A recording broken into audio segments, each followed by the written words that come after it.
Marami ang na-excite sa inilabas na teaser ng ABS-CBN tungkol sa mga bagong karakter na aabangan sa FPJ's Batang Quiapo. Isa na rito si Ivana Alawi.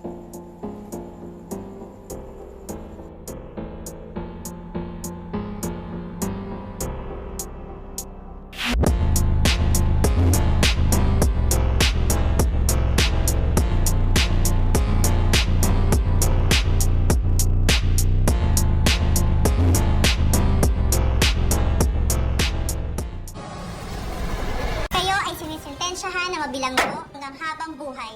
Ang dapat sa'yo, namatay. Ay! Si Tanggol! Dali. Ayan.